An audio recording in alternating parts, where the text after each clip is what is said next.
consisting of officials from the ministry and the Minerals Marketing Corporation of Zimbabwe, visited Mozambique, where they made shocking discovery of minerals that had been smuggled out of the country.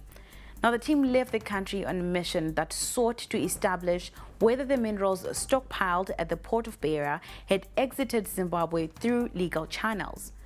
Presidential spokesperson George Charamba, who is also the acting chief secretary, confirmed that this worrisome revelation came under discussion during a high-level meeting involving the acting president, Dr. Kembo Mohadi, who is standing in for President Mnangagwa, currently on leave. He further reiterated government's policy on mining and export of raw materials without beneficiation. In terms of government policy, I wish to remind everyone who is involved in mining, ports of entry,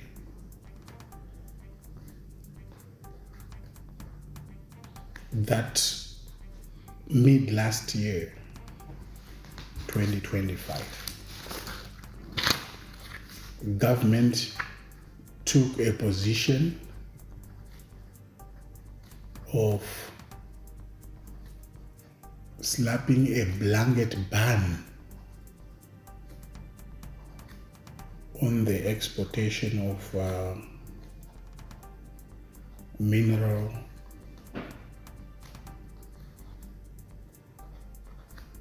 ore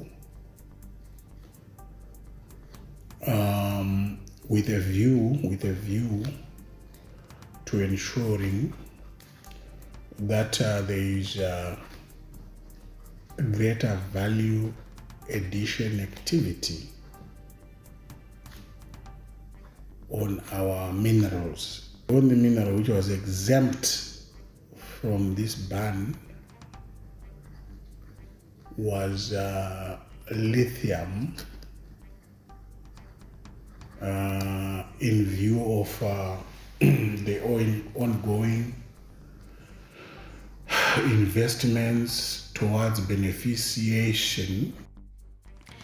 Now, authorities say they are moving in to replace more than 6,400 kilometers of aging water pipelines across the country in a major infrastructure intervention aimed at reducing water losses and improving service delivery to residents.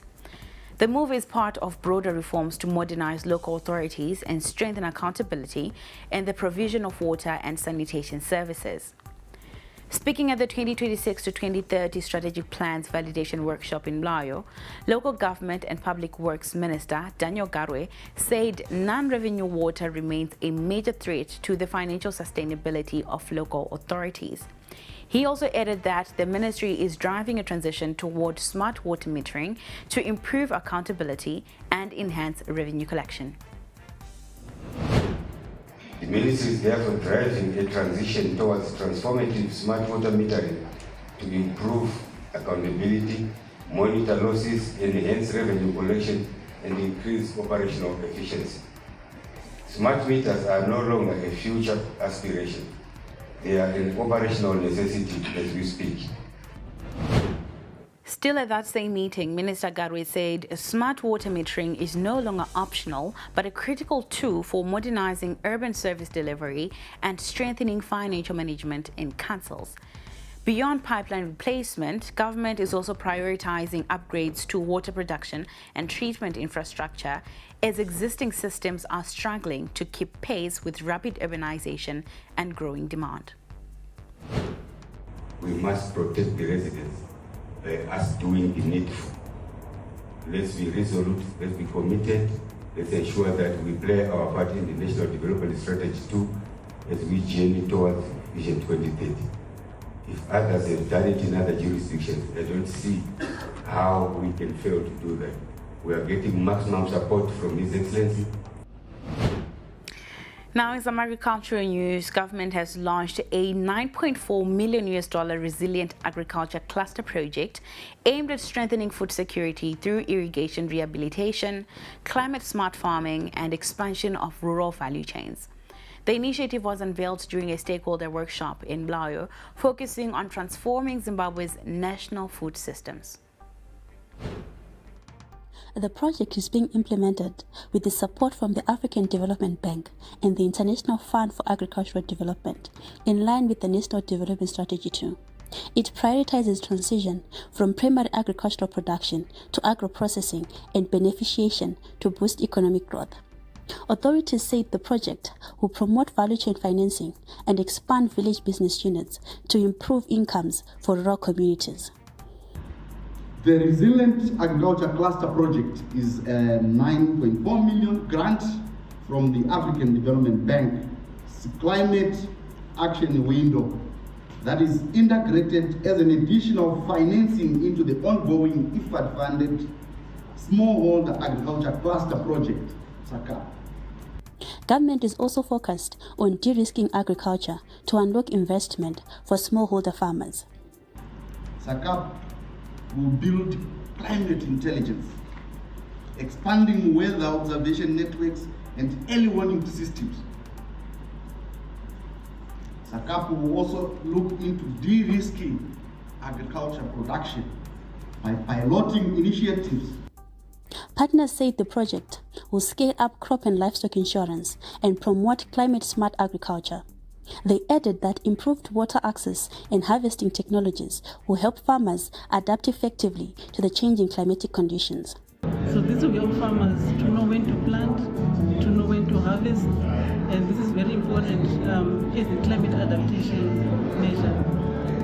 And also, in addition, the project is also helping farmers as well with issues that are related to land degradation, catchment management, especially in areas where there are wetlands. The Resilient Agriculture Cluster Project will go a long way in equipping farmers to withstand climate shocks while improving productivity and generating income for rural communities. For ZTM Prime, I am Mashudu Mambo. Well, you are watching Newsplus. We'll be back shortly. Stay with us. We're kicking your year off in all her glory. with more because we got you. You get it? We got kicks. We got scores. We got action. We got roars. It's my specialty. We got drama. We got fun. We got more for everyone with an upgrade on us just for you. More channels, more shows, more reasons to stay. We got you. DSTV, we got you all the way. Harare, tune into the beat. Capitalk 100.4 FM, your source for news, business, sports, fashion, and more. Experience the pulse of Harare's culture and lifestyle. Capitalk 100.4 FM, Harare's top radio station. Join the conversation with Zimbabwe's top personalities. Subscribe now for fresh and infotainment content daily. Capital 100.4 FM, Harare's heartbeat.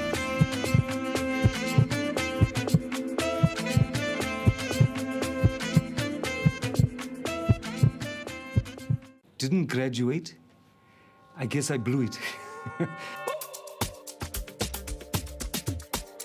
You couldn't advise him anything. He would just look at you and say, so who do you think you are? We were just like really spoiled. And then they just give me the receipt and I'd pay. The guy walks in one day and then he says that he wants to make a movie. He was blowing the money. There was just like this habit that he had where as soon as he got money, it was gone. I just didn't have the skills or the experience. This money, I could see it disappear so fast.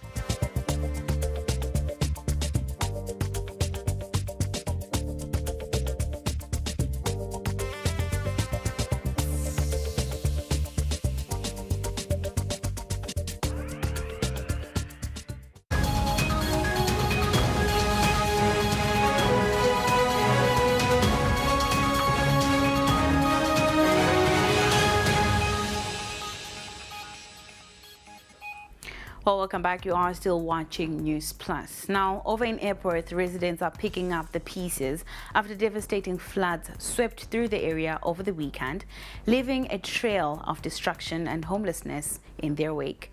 Several houses collapsed and many more are at risk as heavy rains continue to pound the area. Jennifer Mtamba is among the over 30 families who are affected in Epworth after torrential rains pounded, sweeping away homes and leaving them displaced. The families are currently now housed at Epworth High School, where they are coexisting with students and living in classrooms. These communities and the families are hopeful the government will soon find a sustainable solution. Floods became a perennial challenge in this community, but they say this year was much more devastating than any other year. The 58-year-old who has been a resident since 2011 narrates how they were displaced by the floods. Takawana njodzi yetsaona yemvura musi Saturday. Ndane nguwa yakareba ndikagara muno kubva 2011 tichigara muno tichigara mudzimba umu hatisati tatombona mvura yakadaro, asati tambona mafloods akadaro anyanya egwendo gunoko. Saka tachikumbirawo ende hurumende wakasvika minisa akauya kuno wakatibatsira nezvimwe zvinhu zvakatibatsira nazvo, asi tatichikumbirawo hurumende yedu tinoziva ichigona kuti itibatsire pamusoro pekugara vanhu mudhuze nemvura imomo, mudhuze nerwizi imomo, wakaafektwa wese tukumbira rubatsiro. Chronic patients like Victoria Taderera were also not spared in the chaos.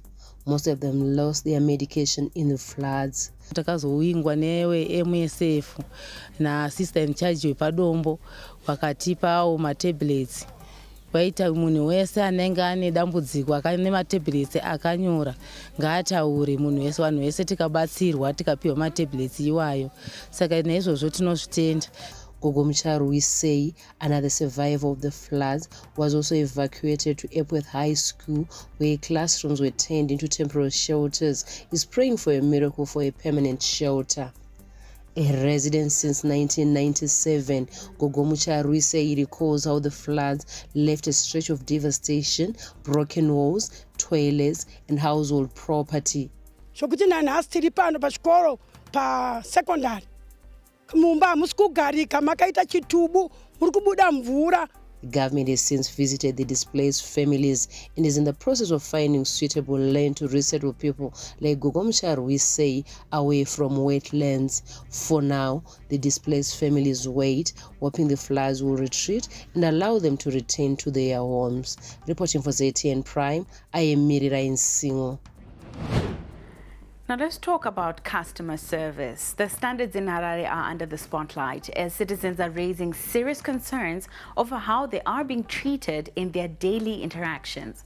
From combi conductors accused of overcharging and withholding change to shop tellers and informal traders allegedly refusing refunds, many consumers say poor service has become a widespread problem. Our reporter, Tafara Spochiwe, takes a closer look at these concerns and the responses from the authorities that are being tasked with protecting consumers. Concerns continue to mount over customer service, with citizens raising alarm over how they are treated in public transport, shops, and the informal trading sector. From combi ranks to retail counters, many say poor service is becoming the norm rather than the exception.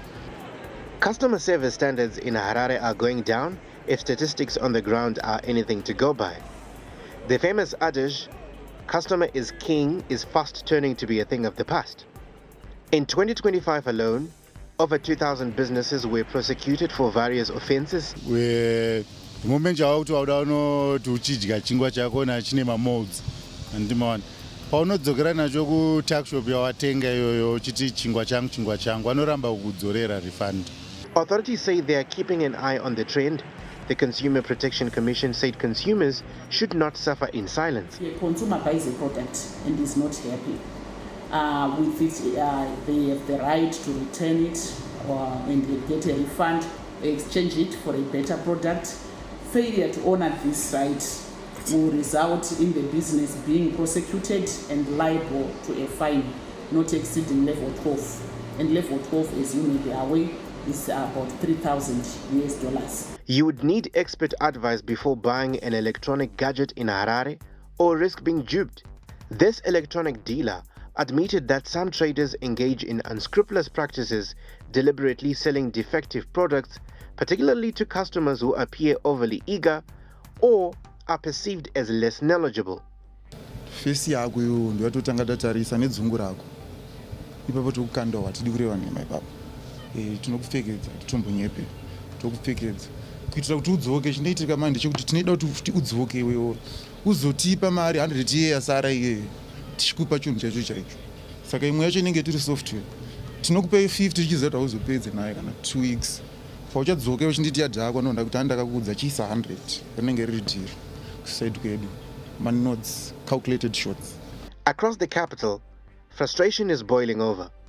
Consumers say they are being shortchanged and disrespected, losing their valuables. Unogona kukwira ro 1 for example zvakatomboitika kwandenda kukwira ndiri 1 then konzi gara kumberi wogara kumberi ungofunga kuti public transport zvakanaka then wozoti tatadza kuenda kwatoda kuenda just because combine kuzara chidzika, but at the end of the day unozoona kuti ndaruza something like indakasechwa mari yanga $10. Zimbabwe United Deregulated Commuter Operations President Frederick Maguraminga said disgruntled passengers should speak out. We have got hotlines on our vehicles which are bold, which can be seen by even someone in a moving vehicle, someone from afar. We have got a Facebook page. We do have those WhatsApp lines. So everyone, we encourage our customers, whenever, before you board a vehicle, take the fleet number, recognize the name of the association. As calls for improved customer service grow louder, stakeholders agree that respect for consumers is not optional but essential. For many citizens, better service is not just about courtesy, but about dignity and trust in the marketplace. Tafaras Bochiwe for ZTN Prime in Harare. Now, in the bustling city of Harare streets, where the noise of traffic and the pulse of city life fade into distant echoes, lies a hidden world few dare to explore. A sunshine city which has become a home for the homeless. Harare is a beautiful city, which is a mixed bag. Inside the CBD, there are occupants who are the homeless. They occupy a space where they've been found for the wrongdoings. Today, they share their story. Life in the street is never easy. Food is begged from street vendors and shared. Blankets, clothes, and other essentials are traded like currents. But this hidden society is also rife with danger. Violence is common, and disputes are often settled with fists. They also turn into criminal activities. The homeless, as they want to be called, sleep in drains, while others shelter in parks and on pavements. A street dweller Mamvura say the tunnels are a hiding place after snatching valuables from unsuspecting pedestrians.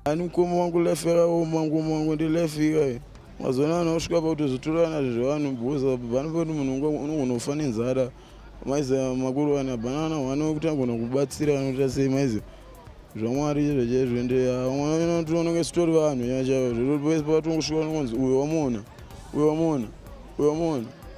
ya ndomamira waita life mukuru life yachona vanoita basa yekusarudzana palife zvekuti hanzi saka uyo akazochena uyo akasviba saka akuita zvekunyepa mukomamwe yamuzotoona dzimanguva chera mabhiriji imomo manyaya edhora manochera mvura tudorarama tipenda ndokwedu kurarama ukwe kuzonzi torobha andoita seya ayo uatata kuziya akuwanike kwatiri kune vanokuita hatisiso saka but nyaya ingoripo ndeyekuti isusu tinozongowanika tirimo munzira ndo yavhosha yedu towanikire mudziyo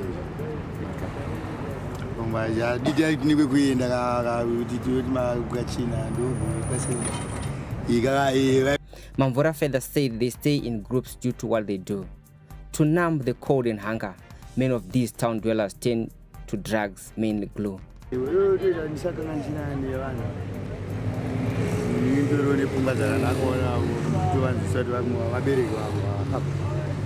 the moment I know shy, the moment I know it as I want 2, 3, I don't know, and I want 4, but I wish 3, 4.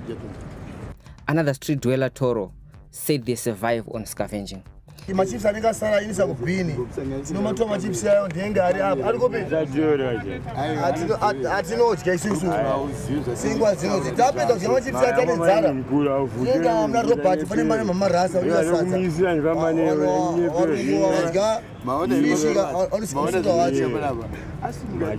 Despite numerous interventions by authorities to keep these children away from the streets, where they are often abused, the problem has not disappeared. These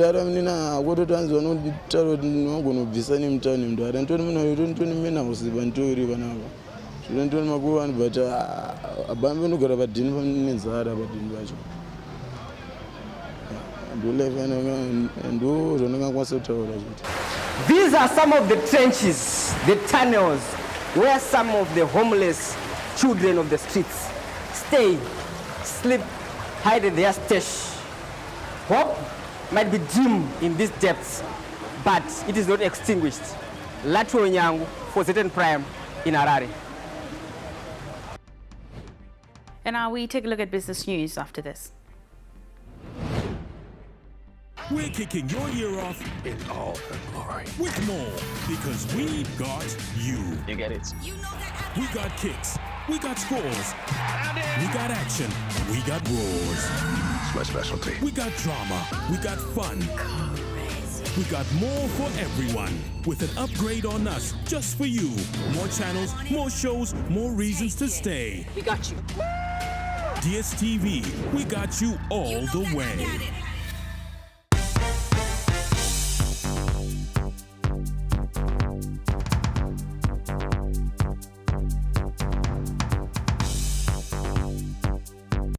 Welcome back. You are still watching Newsplus. Now, in a look at business news tonight, the Zimbabwe Tourism Authority has appointed Dr. George Mnyaradzi-Manyaya as its new Chief Executive Officer, effective the 1st of February 2026.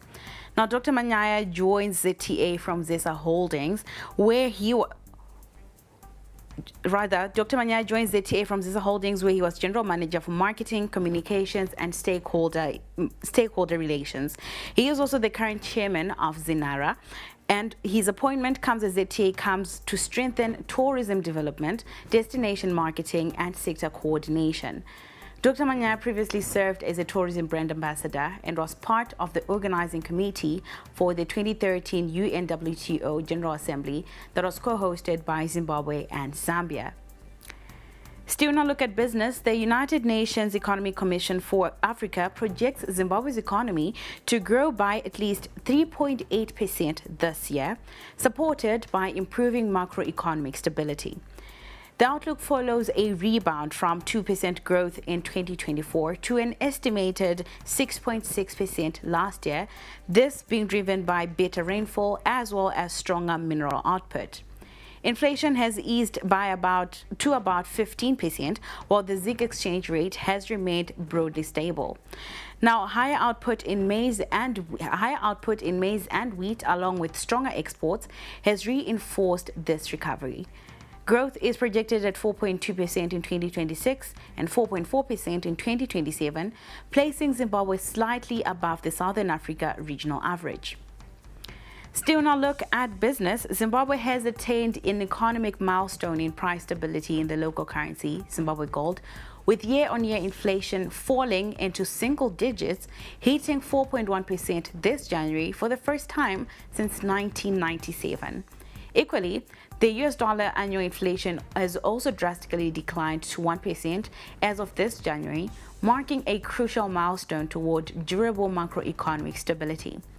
Finance, Economic Development and Investment Promotion Minister Professor Mthuli Ncube said the attainment of single-digit inflation is a historic milestone for Zimbabwe after nearly 3 decades since the country recorded this single-digit inflation in domestic currency. And now we take a look at some sporting news.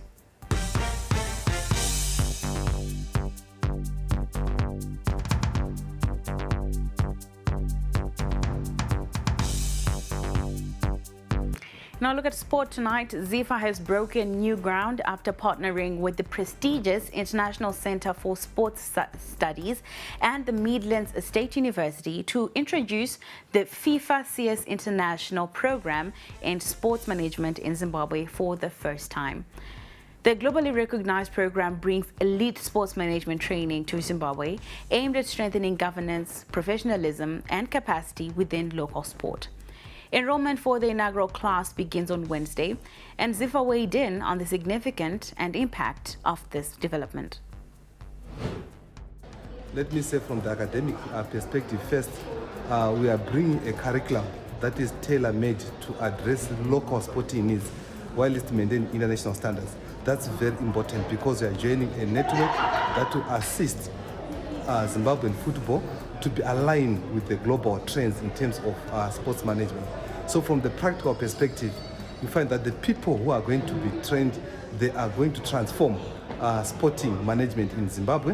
Why? Because there is strong nexus between theory and practice in the curriculum that is going to be offered under this international program. Yeah, in terms of how it is different, maybe or distinct, is that you look at first, we are joining an international network of universities. So that means that Zimbabwe joins a global network of universities to learn best international practices through knowledge exchange. It's important because as from now, Zimbabwe will belong to a network of 22 universities with a network of alumni of 7,000 people. All of them, or most of them, have very important position in sports organization. If we speak more specifically of Zimbabwe, I think that this program, the program objective is to improve the skills of sports managers. We know that still today, and not only in Zimbabwe but in many countries, management of sports organization is not very efficient, and this is a problem for the reputation, credibility, image of the federation. So I mean by providing skills, knowledge to sports managers, we work for a better image, a better credibility of sports organization. And with that, we conclude this evening's bulletin. You are watching Newsplus. My name is Faith Nyaude. We leave you with a weather forecast. Good evening and enjoy the rest of your viewing.